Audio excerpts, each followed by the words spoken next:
Magandang buhay mga kababayan. Usapang income tax return. Meron nga bang makukuha na income tax return ang mga Pilipino kay Hungary?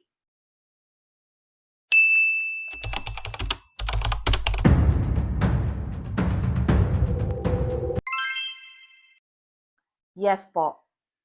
Meron po tayong makukuhang income tax return dito kay Hungary. Katunayan po, galing po akong tax office ngayon, kakauwi ko lang po.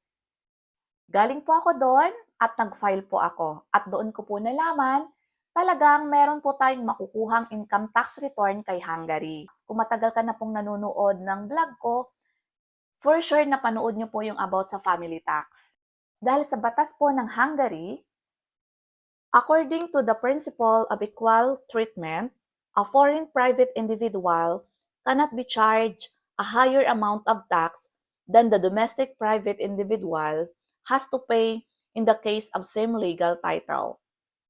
Accordingly, a foreign individual can also use the family discount provided that at least 75% of his total income is taxable in Hungary, and that he does not use the same or similar discount for the same period in another state.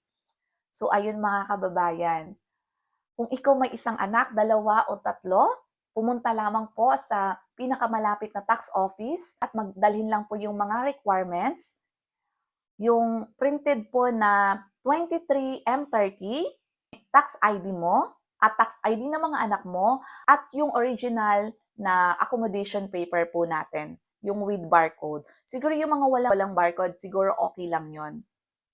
Dalhin lang po ito sa pinakamalapit na tax office, magtanong lang po kayo, sabihin nyo po na magpa-file po kayo ng income tax return.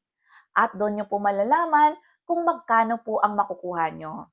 Basta po, meron po tayong makukuhang income tax return kay Hungary. Kaya ano pang hinahantay nyo? Pumunta na po kayo sa pinakamalapit na tax office at mag-file. Yun lamang po mga kababayan. Pakishare po itong video na to para mas madami pong mga kababayan ang makaalam tungkol sa tax income return. At kung hindi ka pa nakafollow, follow and share na. Thank you for watching!